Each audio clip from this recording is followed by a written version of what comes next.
Today's reading is Luke chapter 6, verses 12 to 26.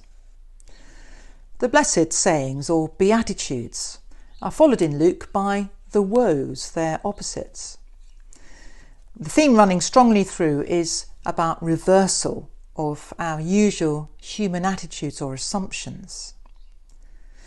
The Old Testament generally sees wealth and riches, health, long life, many children as blessings from God.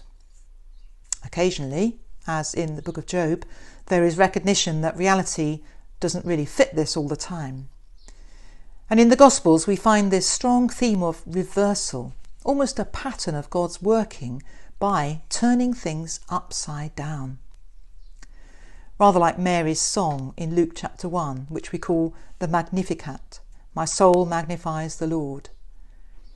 In that poem, Mary marvels at how the lowly and hungry are lifted up and fed by God, and the rich and powerful deposed. It's part of wondering at the choice of an unknown young girl in an obscure, ordinary village to be the mother of the Messiah. God turns our expectations upside down. Luke tells us this in a number of ways in his Gospel.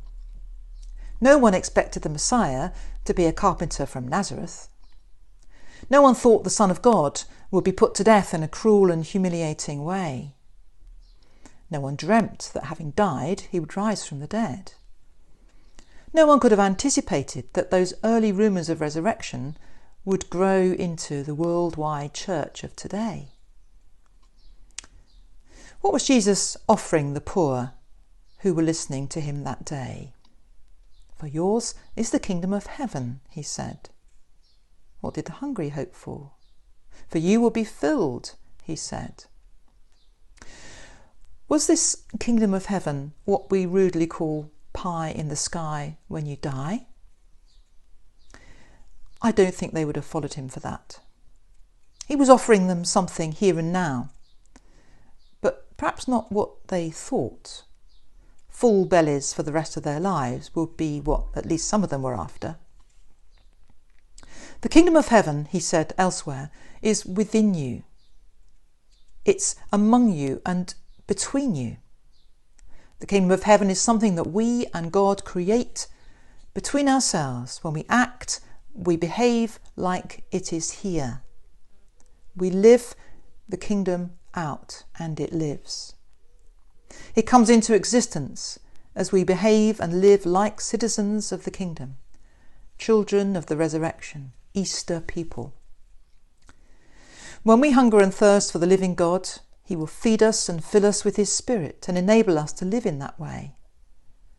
When we grieve and weep for the injustice and wrongs of the world, he will turn us into people through whom God can work to address those wrongs. But lest anyone should think this is an easy task, just read on one more verse where Jesus says, "Love your enemies."